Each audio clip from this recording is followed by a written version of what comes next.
जय माता दी साथियों, आप सभी का स्वागत है फिर से। साथियों, आज आपसे थोड़ा गंभीर बात करूँगा और जो भी बात करूँगा ये थोड़ा हो सकता है आगे 3-4 शॉर्ट्स में भी चले, तो आप थोड़ा देख लीजिएगा।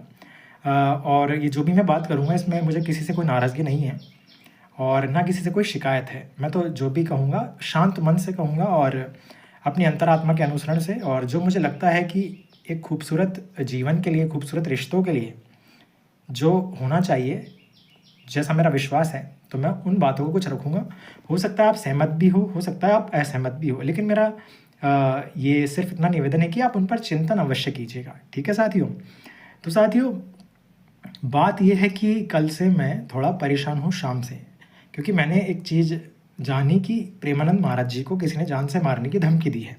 और मैंने जब विषय को थोड़ा-सा जानने का प्रयास किया तो पता चला कि उनका एक ऐसा स्टेटमेंट जो कि एक तरीके से सत्संग उपदेश ही करते हैं वो, तो और जो कि ठीक भी है जैसा अब समाज चल रहा है, कि उन्होंने एक बात कही थी कि यदि एक स्त्री 4 पुरुषों के संग समय बिताती है तो वो एक रिश्ते में फिर कैसे समर्पित रहेगी, कितना न्याय कर पाएगी मतलब। और साथ ही यदि पुरुष भी यदि 4 स्त्रियों से व्यभिचार करता है तो वो अपनी पत्नी के प्रति कितना समर्पित होगा। तो साथ ही उन्होंने दोनों को लेकर ये बात कही है, लेकिन मुझे लगता है कि कुछ लोगों ने इसको थोड़ा अलग तरीके से सोच लिया है और केवल एक ही जेंडर से संबंधित समझ लिया और इस कारण उनका विरोध हो रहा है।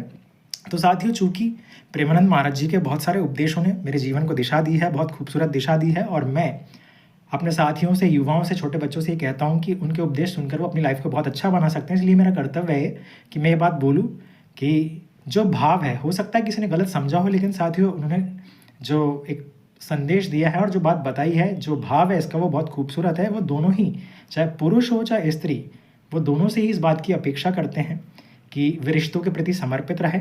और एक भोजन का जैसे उदाहरण होता है कि आप अलग-अलग होटलों का खाना खाते हो, फिर आप घर की रसोई में कितने दिन अपनी जीभ को नियंत्रित कर सकते हो। तो साथियों, आपकी जीभ हो या आपकी जन्नेंद्रियाँ हो, ये इंद्रियाँ हैं साथियों, और इंद्रियाँ चंचल होती है। तो मन के स्वभाव के बारे में आप खुद सोचिए, बजाय चरित्र से अभी कनेक्ट करने के, कि क्या कोई व्यक्ति जो अलग-अलग होटलों में खाना खाएगा, तो साथियों क्या उसके दिमाग में कुछ मेमोरी नहीं बनेगी कि उस होटल की वो बात अच्छी है, उस वाले होटल की वो बात अच्छी है। तो साथियों, मन को लेकर इसे समझने का प्रयास कीजिए।